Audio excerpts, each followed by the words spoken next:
Модулът напомняния е създаден, за да ви помага да не пропускате важни ангажименти и събития.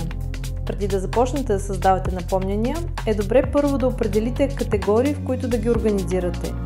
За да добавите нова категория, въведете нейното име и натиснете "Добави". След това тя ще се появи в таблица, откъдето може да я редактирате или изтриете. Всяка нова категория се добавя автоматично след вече съществуващите. Създаване на напомняния.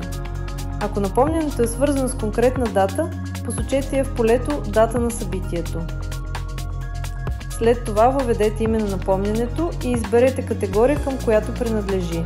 Категориите не са задължителни, ако имате малко напомняния, можете да ги създавате и без тях.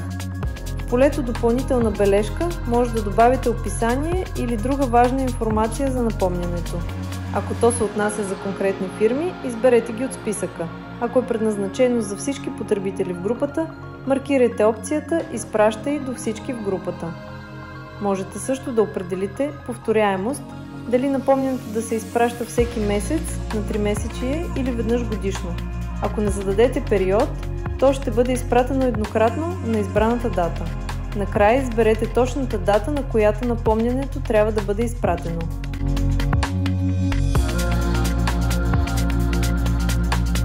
Преглед и управление на напомняния. След като създадете напомняния, на основната страница на модула ще виждате създадените категории с техните записи.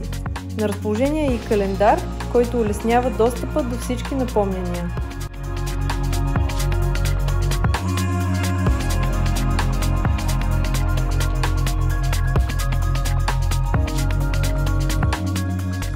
За по-удобна работа можете да използвате филтри.